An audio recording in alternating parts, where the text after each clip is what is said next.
So I had this realization last night that my deep desire, my deep insecurity and loneliness led to an extreme desire to fit in, which led to a chameleon like personality.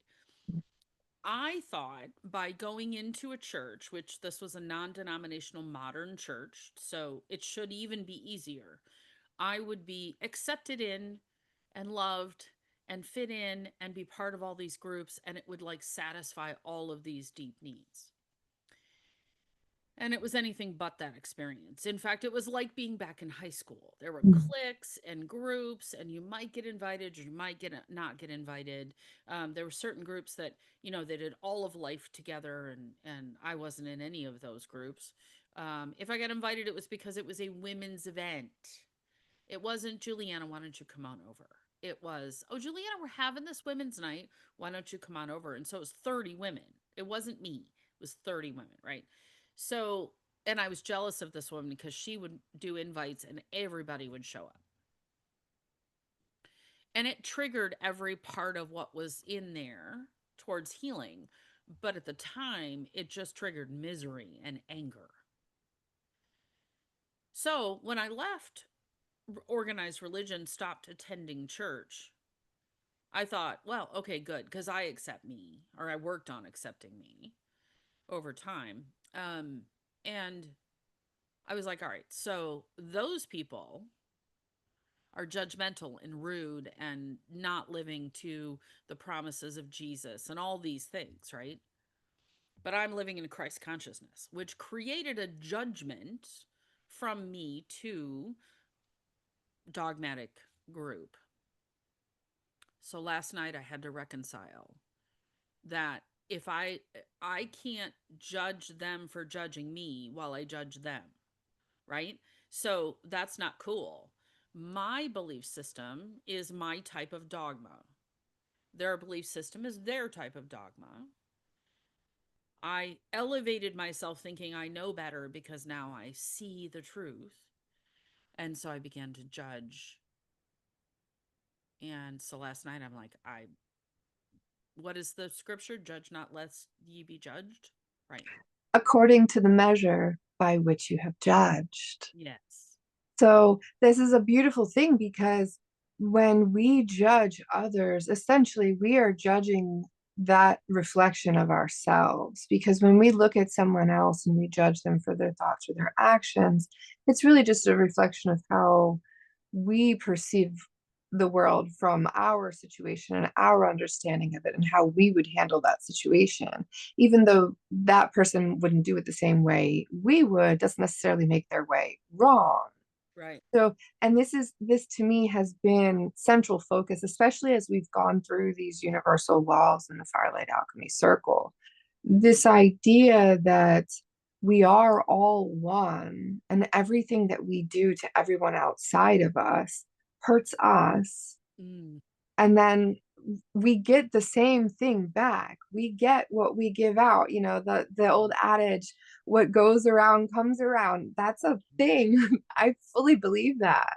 Yeah. And I think if we walk through life looking for judgment, looking for criticism, then we're going to find it. Sure. And this has definitely been a realization. So I wonder, looking at the astrology, it does kind of make sense that everyone is revisiting this sort of internal processing of relationship right now. Yeah. Mercury retrograde back in the Scorpio. I think that was today, actually, maybe yesterday. But like that makes sense that this is up for review right now. Yeah. Yeah. As I dove deeper into that space, uh, it was judgment. And if they see this, they're going to be upset, but I'm going to say it. The vocal judgment from my mom based on her vanity standards. Okay. And then the quiet judgment from my father based on his intellectual and performance standards, which I could never meet because I'm a girl. First of all, I'll never meet those. I'm a girl. Second of all, I'm a girl who lives a life that he doesn't agree with, that doesn't meet his standard. And so that's strike number two. Now, we have great intellectual conversations, but what I've noticed is when we get into a topic that um, he knows some things and I know some things, but these, because he doesn't know them, trigger, oh, she thinks she's smarter than I am. Which at first he'll climb the ladder and then he'll hit a point where he shuts it off. And so it leaves me in this like, okay, so now he's, and I go into like triggered state. I go into like armored state. Oh, again, I'm not as smart as he is, or I'm not allowed to be as smart as he is. And so we worked through some of those elements as well. I am allowed to be on the same plane, regardless of being a girl, being younger, making life choices that are different, etc. And that Mm, it's okay that we collaborate. yeah. So the curious thing about that, as I think about it, is because I grew up in that space, and when I say grow up, I mean it still happens today, but far less than it used to. Is that I actually was validating my own internal judgment by joining a space where I was being judged, but not prepared to actually deal with what was appearing, all of this anger, all of this frustration, all of my internal stuff. I didn't know how to deal with it at the time. And so I just left. At first I tried to join it, tried to be part of it, then I would fight it, then I left it. And if I had been able to, if I had the tools I have now within stress rescue, within my the weaving that I do in the quantum space, if I had those tools, if I had that knowledge, it would have been an entirely different experience. Now, what's interesting is that I'm now meeting all kinds of wonderful people. We're having great connections. We hang out, we have fun. It's really easy. And the other day I was like, that was too easy. When's it going to fall apart? When's it going to be a problem? And it doesn't have to be a problem. That is a thing that, like another, call it weed, that I'm excavating. Yeah. Yeah. You brought up um the idea of, oh, because you're a girl. Mm, And that stirred something in me because I feel like we have been taught to be agreeable, to be compliant, mm, to care for everyone else, to sit down, shut up, and do as you're told. right? And I think that we've gotten to this point collectively as females where we're so done with that. We are done. We're done Yeah, with I that. agree. And it's not, at least, okay, I can't say for all females, but at least for me, it's not from a place of disrespecting men. I am not coming from that angle. I don't think that it does us any good to turn around and say, oh, you men are just losers, you're lazy. I think that we need to be encouraging them a little more to step up into their Mhm. masculinity and live out their divine design. Yeah, But in the same respect, we need to be doing that ourselves. right. So sometimes we have to protect our femininity ourselves, but we end up falling into that masculine role to protect ourselves, just like we were talking about last time.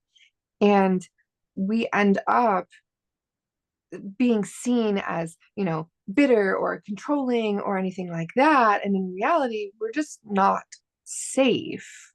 So Mm, we have to cultivate the safety within ourselves. yes. And that's, I think you and I both do this very important work of being able to build this safety. You have stress rescue, I have sacred standards. It's building boundaries and understanding value and worth to protect that, not as a means of combativeness or competition, but as a means of respectful collaboration. Women should be treated with the same level of respect. And I think what we're seeing in society now is really disturbing because I feel like we're going backwards again. We're starting to see, oh, yay, the feminine rose just enough. And now we're going to go back and we're going to take things away. You saw the bill that was going on in South Carolina. Now, granted, I personally am not an advocate of abortion. However, I don't feel like that should be something legislated. I think that there's much more nuance to that than we could even unpack in an episode here. So I don't even want to go that route. Right. But the fact that it's trying to be legislated by a group of men with no account of female say at all is concerning to me. I do think that so uh, there are two pathways to healing that are really important. There is the voluntary shedding, okay? Actively go in it, and there is the breaking open, right? More painful, but still incredibly important and necessary. Like me the other night, sobbing to the point where I was hyperventilating. That was a breaking open, a swamping, getting into the mud. And I was in it for a while. It's a lot of mud there. And so I think that we have to, if you think about, so here's a good example. If anybody has ever tried to get a rusted on bolt out of a piece of metal, you start with one tool and you add some WD-40, and then you put a little brake cleaner on it, and then you break that little bit free and you keep chipping away at it and it starts to move and it starts to move, but then you realize the nut on the backside is also frozen. So you have to break the nut free. And you have to put more and more torque and effort in it, but you have to be careful not to break it, right? And then eventually you break it free and it comes loose. So we have, and I'm not a feminist by Nate. Let me say this. I am a feminist to the point that women deserve a, a place in standing, autonomy, sovereignty, and agency. Yes, agreed. I don't believe in the whole anti men piece of it like you do. Exactly. So we have there were big pushes in the 60s and 70s, right? Big pushes in the 80s, some pushes in the 90s. We got complacent in the 2000s, early 2000s, right? Because we were like, oh, we're all good. It's happened. But our spirit was like, no, we're not done yet. Now, what's interesting is, and I'm seeing this, and I think this is the big tug of war moment where we have, call it the patriarchy, the fundamental Christian groups, the Muslim groups, um, the Christian national groups, all attempting to reassert their place in dominance. Mhm. And what they're meeting, though, is not a small group of feminists. They're meeting a much larger group of women saying, that ain't happening. Whether you're part of a Christian group, a spiritual group, however you place yourself, old hippie, new hippie, boho, whatever it is, right? We're now saying that's not going to happen. And what's very fascinating to me is we're saying it, and this is an important piece of it, I think. We're saying it in ourselves. That ain't happening. I'm sovereign and I have agency. And then we're stepping forward and we're saying, that's not happening in my family. It's not happening in my community. The next town over, well, it's about 25 minutes. There is a fundamental Christian group that bought 600 acres in a rural area with only 900 um, residents. And they are attempting to take over the whole county government because it's really governed at a county level because there's so few inhabitants in this county. It's one of the poorest in Tennessee. They're trying to take over the Chamber of Commerce and the government. And they only want certain races of people around, and you have to live a certain lifestyle, and women are not to be educated, and women are to be at home and taking care of the children. Very far backwards.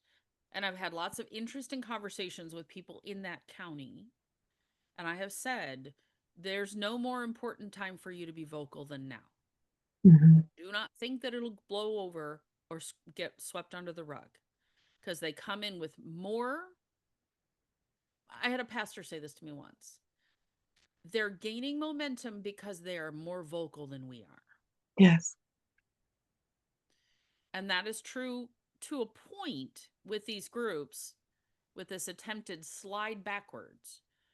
So I'm encouraging people, just like with the health discussions, Big Pharma's trying to reinsert themselves through the American Academy of Pediatricians, taking all exemptions out of 50 states.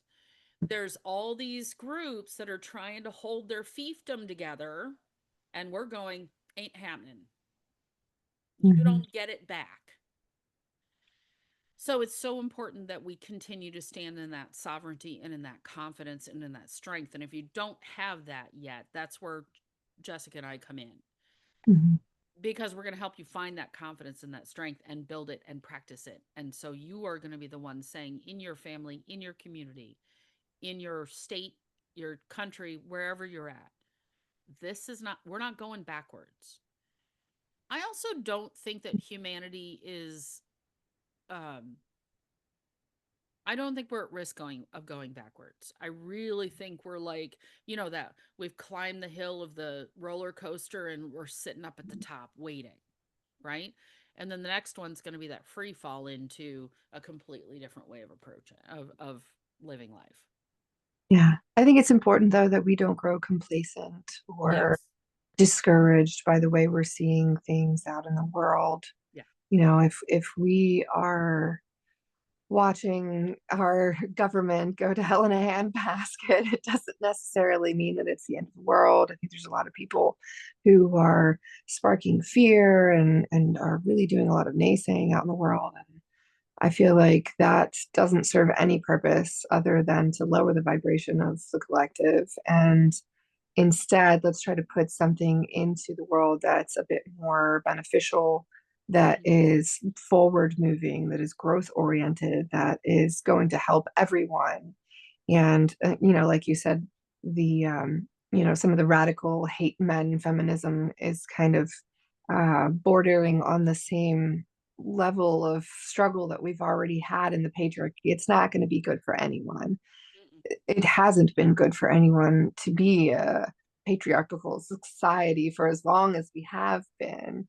No. But I agree with you. I think that we are going to see this kind of a bit of a free fall still Yeah. before we level out into some kind of balance between them. But I think we're going to see radical shifts in the way society runs as a result, and hopefully we'll actually get to see women have a chance to be fully in their feminine and truly able to create and manifest from such an amazing place where they weren't able to for millennia. Yeah, it with a little bit of searching, we can find women who are doing that in a very vocal way. Regina Thomasauer is a really good one. I love her. These are the women who have unapologetically said, "I'm going to enjoy every part of life. I'm in charge of this shit. You don't get to tell me what's going on. I appreciate your input. I'll think about it, but I'm in charge of it. And oh, by the way, my pleasure is a huge part of this." And that is the piece of the awakening. Some of my local new friends have been having these deep conversations about a woman's radiance comes from feeling safe within her body and then enjoying life and enjoying life all the way through to the big O, right? And having regular O's, because I don't want to get flagged for anything on, so, whatever. But having those big O's regularly, because that really just does release that feminine essence. And that's critically important for women to be, this is who I am. I don't apologize for it. Mm-hmm. Confidence is built each and every moment of the day with an affirming, I'm not going to say affirmation because I feel like there's too much like surface level conversation about affirmations, with a deeply affirming, I am me, I am worthy, I am beautiful, I am okay as I am in growth mode, I love what I'm doing. It might be messy today. It's fine. Because all of those moving out of judgment into validation is where that strength and confidence comes from. The unapologetic, raw, this is who I am, comes from deeply knowing your own essence. And we've been so disconnected from it for the purpose of survival. And I want to speak to this. Um, Teal Swan said this: women have operated like prey animals for eons. We have been hunted. We've been hunted as for title, land, and wealth, for reproduction, for use, Servitude. servitude, absolutely, for hundreds of years. So no wonder we feel unsafe. The safety comes from within. That's where the strength comes to leave that abusive relationship, to leave that man who's treating you terribly, or woman, because there's challenges within both, right? Mm-hmm. And to step out into your own strength and confidence. And the nice thing is, some of us have done the work and are doing the work actively. And so we can link arms and go, you're not alone, sister, because that is where women are multipliers, we're amplifiers. We take a single sperm and a single egg and we make it a human. We are multipliers and amplifiers. So link arms with your sisters. Find Mm-hmm. someone you can be honest and open and truthful with, that you can cry with and laugh with and do all these things. Be kind to her. She'll be kind to you. And in that, none of these groups that are attempting to take over will have any strength or ability to take back, because we're done. We're done. Well, so you said be kind to her and she'll be kind to you, right? Yep. Let's talk about that for a minute because I feel like for a long time I had a really hard time making female friends because of all of the backbiting and the cattiness. And even now I see it in some circles. There's just certain groups of women who just would prefer to judge you and throw shade at you instead of being kind of quirky and weird themselves. And maybe it's just because I'm quirky and weird. And, my kids are like, Mom, stop. It's so cringe. I'm like, well, that's who I am. So, the idea that now I am seeing more women who are in their raw, authentic state. And even myself, I've censored myself a lot, like you said, because of the judgment of certain crowds. I had a very different experience in church. I really enjoyed being a part of that, and I ran groups, and I was, involved in connecting people. And thankfully, I was blessed with that kind of environment to be able to have that connectedness. But then once COVID hit, it poof, it magically disappeared out of thin air. And, the only people that stayed together were my Bible study group that I continued to run for many years afterwards. Mm-hmm. But to see the church fall apart like that so quickly and just completely abandon community because of what the government said was ridiculous to me. So Right. I had, I was kind of put off by that.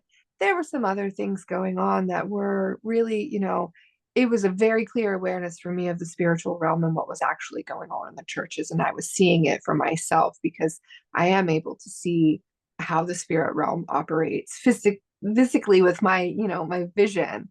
Yeah. And it was deeply disturbing. Mm. So to lose that family that I had cultivated there in my church home was devastating. And ever since then, I've noticed a deep longing to connect. And thankfully, I have met a lot of great friends in the comment section of other people's posts or in groups or things like that. You're one of them. Yeah. And like, it's great that we have that tool, but even still, like I'd love to find people in my area that I can connect with. And we can sit down and have a drum circle and it's not all weird and woo woo, like for heaven's Right. sakes. I want to be able to explore deeper into some of the spiritual topics that you deal with because I have a very different perspective of the spiritual realm. For me, for a long time, it's been kind of terrifying So coming into an understanding of, oh, I don't have to be scared of this. I can actually work with this and use it to my advantage and Mm-hmm. benefit everyone has been a journey in and of itself. And a lot of women, I think, are experiencing these similar kinds of things, but they don't have that group. And we have this kind of halfway between, oh, look at her, look what she's doing online, but also, man, I really just want a good group of girlfriends. So we Mm-hmm. have to come back to that idea of non-judgment and being able to see ourselves as one and being able to see our sister across the aisle and say, okay, she's wearing something different than I would choose to wear into church or, or on Instagram, or she has a different profession than I would prefer, or she's handling it this way or that way, and I don't agree with it. But that doesn't mean that we have to sit there and literally cast negative energy at that person. We don't realize how often our judgments are literal energy going out at someone, Yeah. which then bounces back to us. It's like a ripple in a pond. Eventually, once it hits the end, it comes right on back. So Yep. we have to understand that when we're throwing shade at somebody else, then we're drawing that into ourselves. And instead, we can be finding ways to lift up our sisters, to join into community. We have Circle for that very reason, that we want to bring people together. We want to uplift each other, encourage each other, encircle each other in care and protection so that we can grow and we can heal together. Yeah. And I think that we are seeing more of that in society. But how do we continue to increase the strength of that wave? How do we draw more sisters in?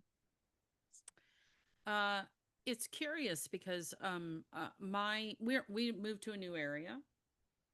I've met people that have been here 10 years and don't know as many people as I do, just in the 8 months we've been here.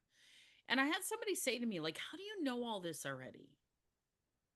So I guess I have the benefit of not working, but you could do this even if you're working. So I decided a few things. Number one, I'm going to join and attend any women's get togethers.